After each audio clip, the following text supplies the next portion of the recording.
Em alguns dias, a Rússia se tornou o país mais sancionado do mundo. A Europa e os Estados Unidos correram para punir com rigor o maior país do mundo. E as grandes empresas correram na mesma velocidade para tirarem seus negócios do país governado por Putin, de coordenar a guerra e isolar o presidente russo. Mas e se eu te disser que essa saída em massa da Rússia pode estar gerando prejuízos catastróficos para as empresas? Fique no vídeo que você vai descobrir se sim e por quê.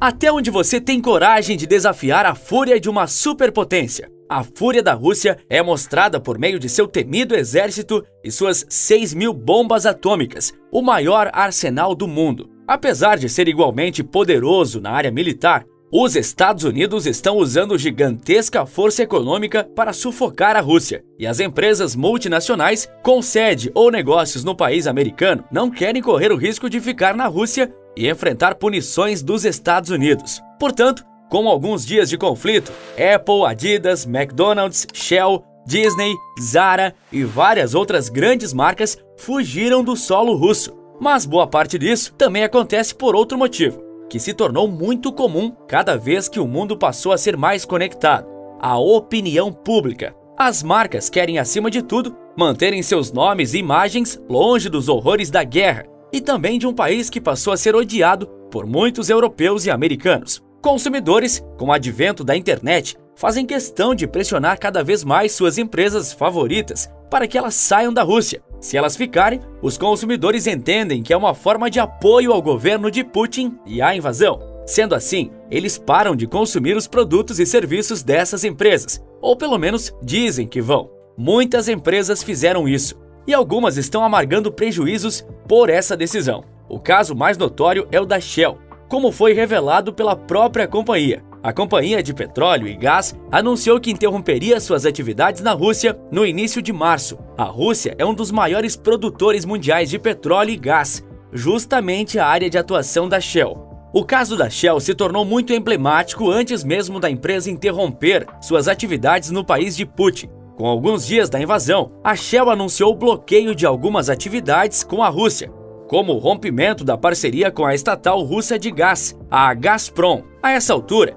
vários governos já tinham sancionado a Rússia e centenas de empresas haviam abandonado o país e os negócios feitos com os russos. Então, a Shell seguiu a tendência ocidental. Mas 5 dias depois do rompimento com a Gazprom, a Shell atraiu muita atenção novamente. Uma atenção bastante negativa, pois, de acordo com a companhia, visando manter o estoque de combustível na Europa em um nível razoável, que não gerasse desabastecimento ao continente europeu, ela negociou com a Rússia a compra de petróleo com descontos, ainda por cima. Isso foi o suficiente para o mundo cair sobre a Shell. Essa compra financia a invasão russa, muitos alegaram. E aqui entra a parte de como a manutenção de uma boa imagem de sua companhia é vital para seus executivos. A Shell buscou limpar sua própria imagem, fez o feijão com arroz e pediu publicamente desculpas. A companhia também prometeu e cumpriu parar de comprar petróleo e gás russo. Ela também disse que irá desfazer todas suas operações em solo russo, incluindo o fechamento de postos de combustível. E agora, essa saída, que está prestes a completar um mês, está sentindo seus efeitos colaterais. A Shell anunciou na última quarta-feira, dia 7 de abril, que enfrentaria dificuldades neste primeiro trimestre financeiro do ano, perdas significativas. A expectativa anterior, contando com a saída e o bloqueio de negócios com o governo russo, a Shell esperava perdas financeiras na casa de pouco mais de 3 bilhões de dólares. Mas essa previsão se mostrou errada, e o buraco é, na verdade, bem mais embaixo. Segundo a própria empresa, eles registraram perdas na casa dos 5 bilhões de dólares.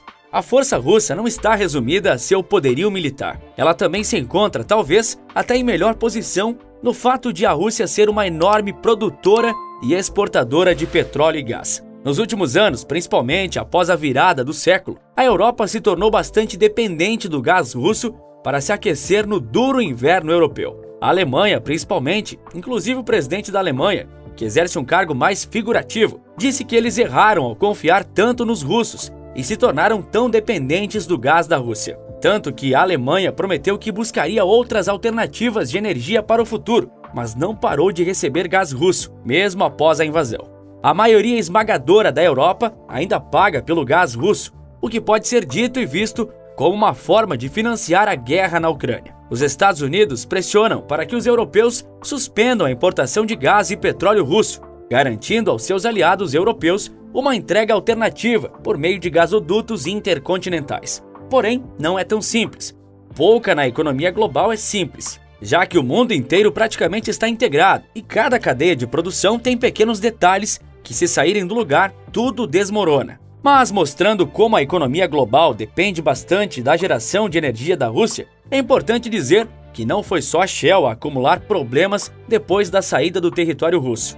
A BP, uma grande petrolífera europeia com sede no Reino Unido, disse que suas contas serão impactadas em dezenas de bilhões de dólares, mais precisamente 25 bilhões de dólares perdidos, por conta da suspensão de suas atividades no país invasor. A ExxonMobil, que decidiu interromper parcialmente suas operações lá, admitiu perdas de 4 bilhões de dólares. Então, você pode estar imaginando, as perdas se resumem ao setor de petróleo e gás? Não. O setor bancário e financeiro também foi atingido. O JP Morgan, um dos maiores bancos do mundo, disse que pode perder cerca de 1 bilhão de dólares devido à guerra. Citigroup, a maior empresa do ramo de serviços financeiros, segundo a Forbes, admite perdas de 5 a 10 bilhões de dólares. O Credit Suisse, um renomado banco da Suíça, talvez o mais famoso de todos, admite que tem 1,7 bilhão de dólares russos sob seu controle que podem ser perdidos. Mas não são todas as grandes empresas que estão saindo da Rússia. Gigantes como Nestlé, Pepsi, Danone e Pfizer se mantêm atuando na Rússia, alegando razões humanitárias e a garantia do mínimo necessário aos cidadãos russos. As consequências de uma guerra podem ser devastadoras em vários sentidos.